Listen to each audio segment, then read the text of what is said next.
Quad यानी quadrilateral security dialogue, जो एक इनफॉर्मल एसोसिएशन है बिटवीन इंडिया, यूएसए, ऑस्ट्रेलिया और जापान, जो 2007 में पहली बार एशियन समिट के साइडलाइंस में मिले थे। वो आज एक इकोनॉमिकल और मिलिट्री अलाई बनकर चाइना के सामने खड़ा हो गया है। दोस्तों, पिछले कुछ सालों में इंडिया और चाइना के बीच कॉन्फ्लिक्ट बढ़ गया है और क्वाड ग्रुपिंग इंडिया को एक अल्टरनेटिव प्रोवाइड करता है कि चाइना को कैसे कंटेन किया जाए। इसी वजह से आज इस टॉपिक को हम डिटेल में डिस्कस करेंगे और जानने की कोशिश करेंगे कि क्या है ये क्वाड और ये कैसे इंडिया को मदद करेगा कि चाइना को कंटेन करने के लिए। नमस्कार दोस्तों, मैं मानस राव तो आपको स्वागत करता हूं मेरा यूट्यूब चैनल पर। पहले आइए देखते हैं कि क्वाड की शुरुआत कैसे हुई। 2004 में एक बहुत बड़ा सुनामी आता है इंडियन ओशन में। इंडिया अपना रेस्क्यू एंड सर्च ऑपरेशन शुरू कर देता है और उसके साथ साथ ऑस्ट्रेलिया, यूएस और जापान साथ में जुड़कर search and rescue operation conduct करते हैं। 2006 में जापान एक arc of freedom and prosperity foreign policy अपनाता है और जापान ने ये कहता है जितने सारे यूनिवर्सल वैल्यूज है जैसे कि democracy, human right, fundamental right, freedom, rule of law and market economy को अपनाने की बात करता है।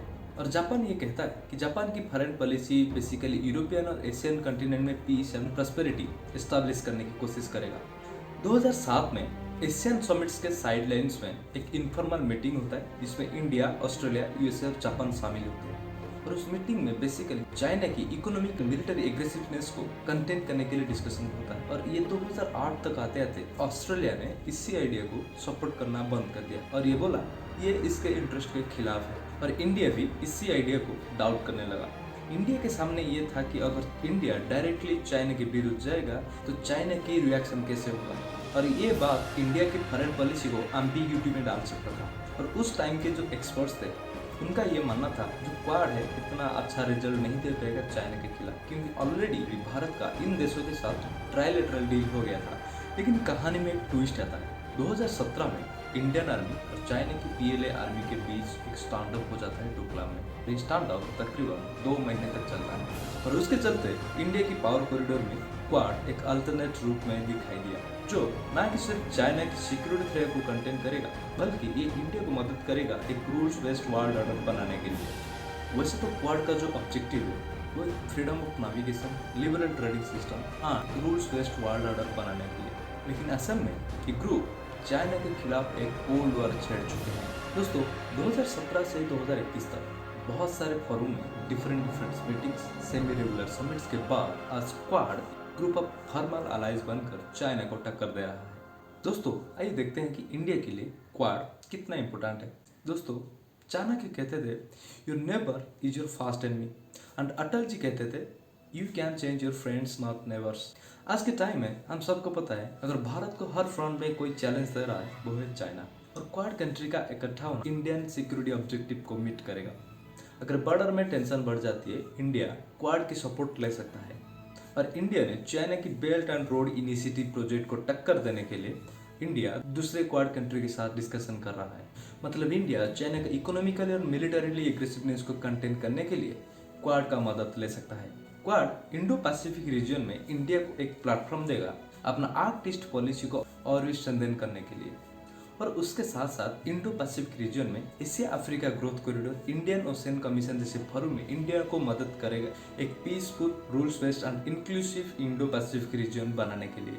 दोस्तों, पिछले कुछ सालों में बहुत सारे साइबर अटैक हुए हैं इन चारों कंट्रियों में और इन्वेस्टिगेशन से ये पता चलता है कि जो मैक्सिमम साइबर अटैक्स हुए हैं वो एक ही कंट्री से शुरू हुआ है और वो है चाइना। इसी वजह से क्वाड ग्रुपिंग के माध्यम से इन चारों कंट्री ने अपना क्रिटिकल इंफ्रास्ट्रक्चर को कोलैबोरेट करने की कोशिश कर रहे हैं, जिसे cyber sector, space sector, maritime domain और अपना सर्विलेंस सिस्टम और डिटरेंस सिस्टम को साथ में हैंडल कर सकते हैं। दोस्तों, मोस्ट इम्पोर्टेंटली इन चारों कंट्रियों ने अपना अपना डिफेंस कोऑपरेशन को और भी बढ़ा रहे हैं और ये इंडिया को मदद करेगा अपना डिफेंस कैपेबिलिटीज को बढ़ाने के लिए, जिसमें joint patrols, information sharing, naval capacity, military reconnaissance और टेक्नोलॉजिकल एंड सर्विलेंस कैपेसिटी भी शामिल है। दोस्तों, आइए देखते हैं कि क्वाड ग्रुपिंग के सामने क्या क्या चैलेंजेस हैं।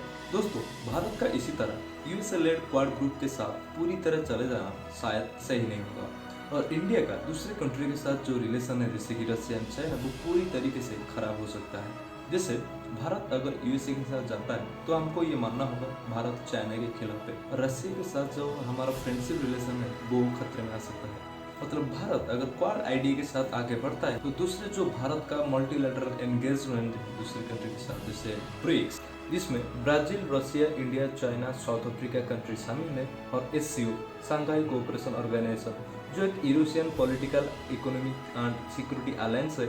इन मल्टीलैटरल इंस्टीट्यूशन में भारत अकेला पड़ सकता है। दोस्तों, कुछ एक्सपर्ट का मानना है कि क्वाड के पास एक क्लियर ऑब्जेक्टिव नहीं है। मतलब क्वाड को वो सिर्फ एंटी चाइना अलायंस मानते हैं और इसी वजह से जो अदर पोटेंशियल है कोऑपरेशन का उसको अंडरमाइन कर रहे हैं, जैसे क्लाइमेट चेंज, वैक्सीन डिप्लोमेसी। दोस्तों, इन क्वाड कंट्रीज के बीच बहुत सारे अनरिजॉल्व इश्यूज आज भी हैं और इसी वजह से क्वाड का सक्सेस होना एक बहुत बड़ा डिप्लोमेटिक चैलेंजेस है।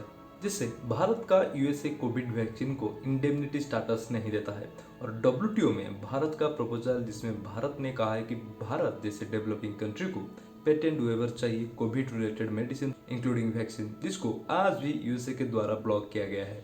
कोविड पैंडेमिक के बाद ग्लोबल सप्लाई चेन में एक बहुत बड़ा प्रॉब्लम आया था और उसी टाइम से ग्लोबल सप्लाई चेन का अल्टरनेटिव क्या होगा, जिसमें चाइना की डोमिनेंस रहा है, उसके ऊपर बहुत सारे कंट्री आज भी डिस्कशन कर रहे हैं और इंडिया चाहता है कि अल्टरनेट सप्लाई चेन बनाने के लिए। लेकिन इंडिया आज भी ओसाका ट्रैक के पार्ट नहीं है, जिसमें दूसरे क्वाड कंट्री शामिल है। अभी रिसेंटली अमेरिका एक न्यू इनिशिएटिव शुरू कर रहा है, अकस, जिसमें ऑस्ट्रेलिया, यूएसए और यूके शामिल है। जो अमेरिका के अलाइज कंट्री है उनको कंफ्यूज में डाल दिया है और फॉरेन पॉलिसी एक्सपर्ट का ये मानना है शायद ये क्वाड की आइडियाज को डिटेरियोरेट भी कर सकता है।